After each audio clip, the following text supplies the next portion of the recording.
بسم اللہ الرحمن الرحیم۔ حضرت حسن بصری نے بلند آواز میں فرمایا، لوگو، اللہ کا دروازہ کھٹکھٹاتے رہو، دروازہ ضرور کھلتا ہے۔ ایک بڑھیا نے سنا تو بولی، اے حسن، کیا اللہ کا دروازہ کبھی بند بھی ہوا ہے؟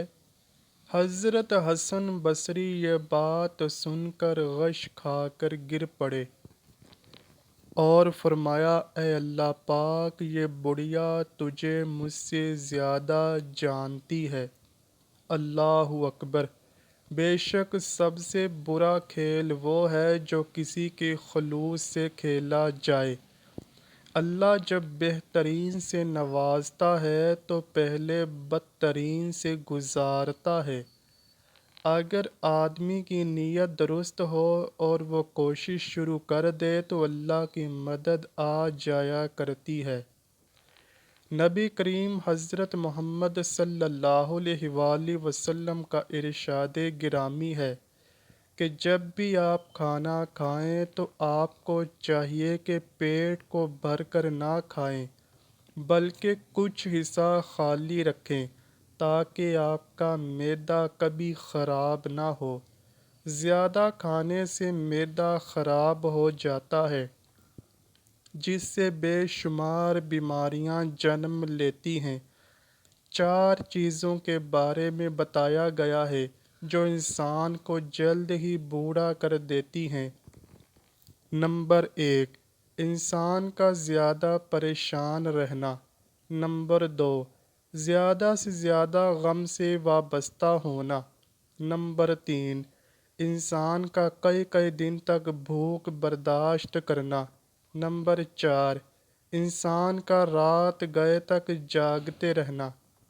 یہ 4 چیزیں ایسی بتائی گئی ہیں جس پر عمل کرنے سے انسان کے چہرے مبارک پر رونق اور نور آ جاتا ہے۔ وہ 4 چیزیں یہ ہیں۔ نمبر 1، پرہیزگاری۔ نمبر 2، ایک انسان کا دوسرے کے ساتھ وفاداری کرنا۔ نمبر 3، انسان کا رحم دل ہونا۔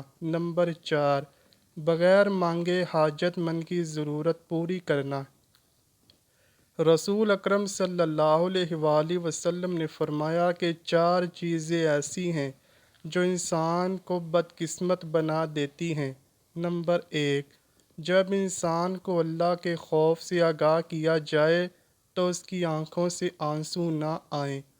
بے شک ہر انسان کو ہر وقت اللہ کے خوف میں مبتلا رہنا چاہیے، بھلا اس سے بڑی بھی کوئی بد نصیبی ہو سکتی ہے کہ جب انسان اللہ سے ڈرنا بند کر دے اور اتنا بے خوف ہو جائے کہ اس کی آنکھوں سے آنسو بھی نہ ٹپکیں۔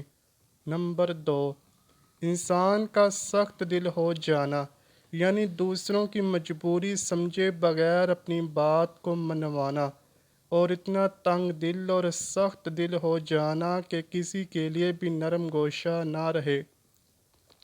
بڑا ہی بد نصیب ہوتا ہے وہ شخص جو اپنے گھر والوں کے لیے ہی سخت دل ہو جاتا ہے۔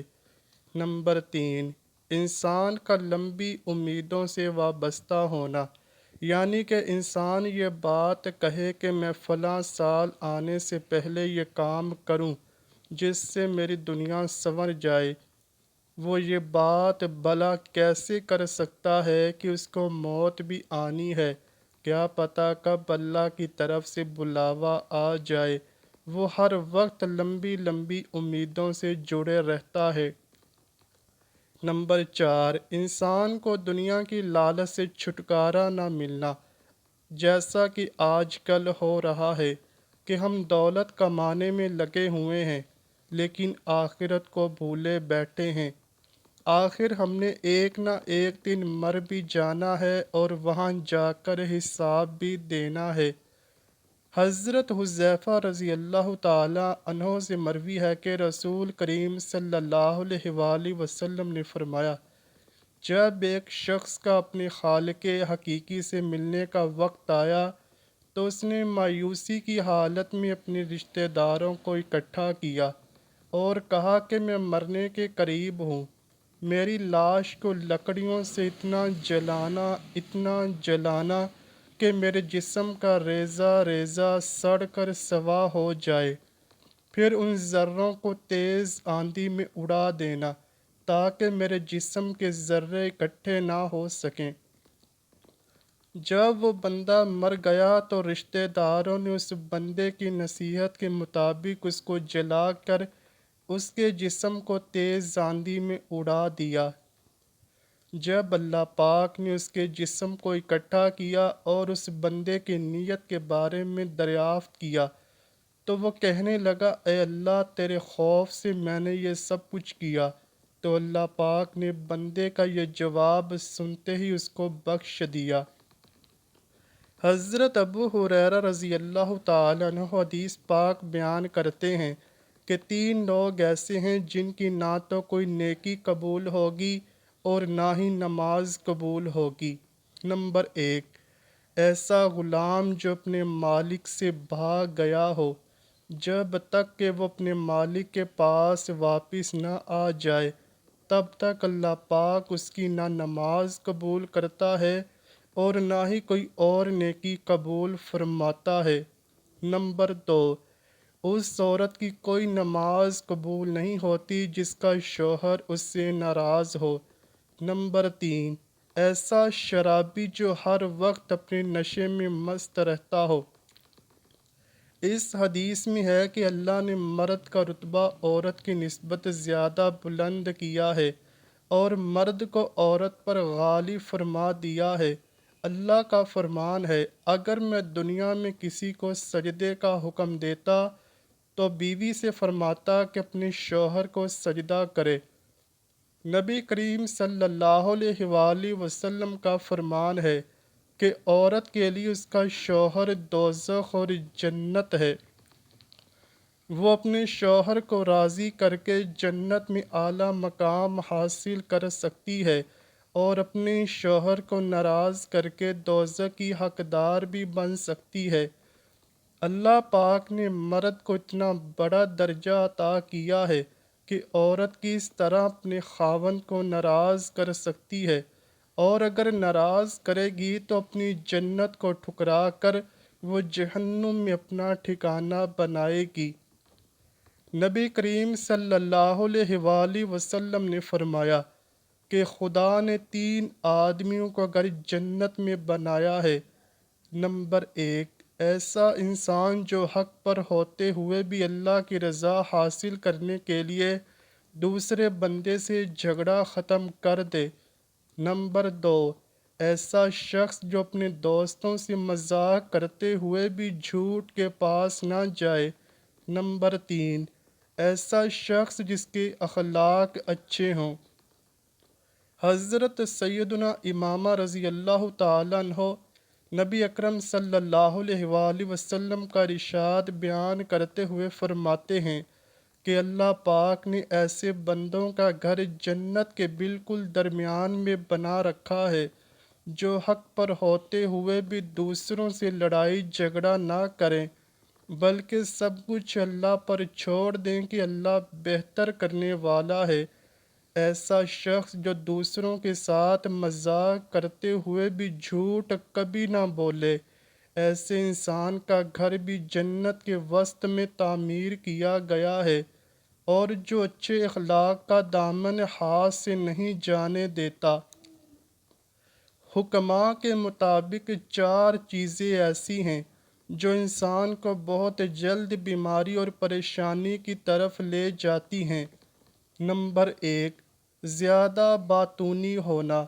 نمبر 2، بہت زیادہ سونا۔ نمبر 3، زیادہ کھانا۔ نمبر 4، لوگوں سے میل جول رکھنا۔ 4 چیزوں سے رزق میں کمی آتی ہے۔ نمبر 1، فجر کی نماز ادا کرنے کے بعد سورج نکلنے تک سونا۔ نمبر 2، نماز کو چھوڑ دینا یا نماز کی پابندی نہ کرنا۔ نمبر 3، کسی کو دھوکہ دینا۔ نمبر 4، ہر کام میں سستی ظاہر کرنا۔ 4 چیزوں سے رزق میں اضافہ ہوتا ہے۔ نمبر 1، راتوں کو اٹھ اٹھ کر نمازیں ادا کرنا، تہجد کی پابندی کرنا۔ نمبر 2، ہر وقت اپنے مال و دولت کی خیرات کرتے رہنا۔ نمبر 3، ہر وقت اپنے گناہوں سے اللہ سے معافی مانگتے رہنا۔ نمبر 4، ہر وقت اپنے رب کا شکر ادا کرتے رہنا کہ اس کے ذکر میں اپنے آپ کو مشغول رکھنا۔ 4 چیزیں ایسی ہیں جن کو مسلسل اپنانے سے چہرے کی رونق ختم ہو جاتی ہے۔ نمبر 1، ہر وقت جھوٹ کا دامن نہ چھوڑنا۔ نمبر 2، دوسروں کی عزت نہ کرنا اور کسی غلط چیز پر ضد کرتے رہنا۔ نمبر 3، بغیر علم کے بحث و مباحثہ شروع کرنا۔ نمبر 4، کسی غلط کام کی پرواہ کیے بغیر ہی اسے کرتے جانا۔ مہمان نوازی کرنا اللہ کی خاص رحمت ہے جو اللہ کے نیک بندوں کا شوق رہا ہے۔ دین اسلام میں مہمان نواز کو بڑے ثواب سے نوازا گیا ہے۔ نبی اکرم صلی اللہ علیہ وآلہ وسلم نے مہمان نوازی کرنے کے بارے میں مہمان نواز کو بڑی تاکیدیں فرمائی ہیں۔ رسول اللہ صلی اللہ علیہ وآلہ وسلم نے فرمایا، جو آخرت کے دن پر یقین رکھتا ہے تو اس کو مہمان نوازی خوب کرتے ہوئے اس کا حق ادا کرنے میں کوئی کسر نہیں چھوڑنی چاہیے۔ پوچھا گیا کہ مہمان کا حق کیا ہے جو ہم ادا کر سکیں؟ فرمایا، 1 دن 1 رات اور ضیافت 3 دن تک کے لیے ہے، اس کے بعد صدقہ و خیرات ہے۔ مسلم شریف کی ایک حدیث میں ہے کہ کسی مسلمان کو یہ حق حاصل نہیں کہ وہ اپنے مسلمان بھائی کے گھر اتنے دن رہے کہ اس کو گنہگار کر جائے۔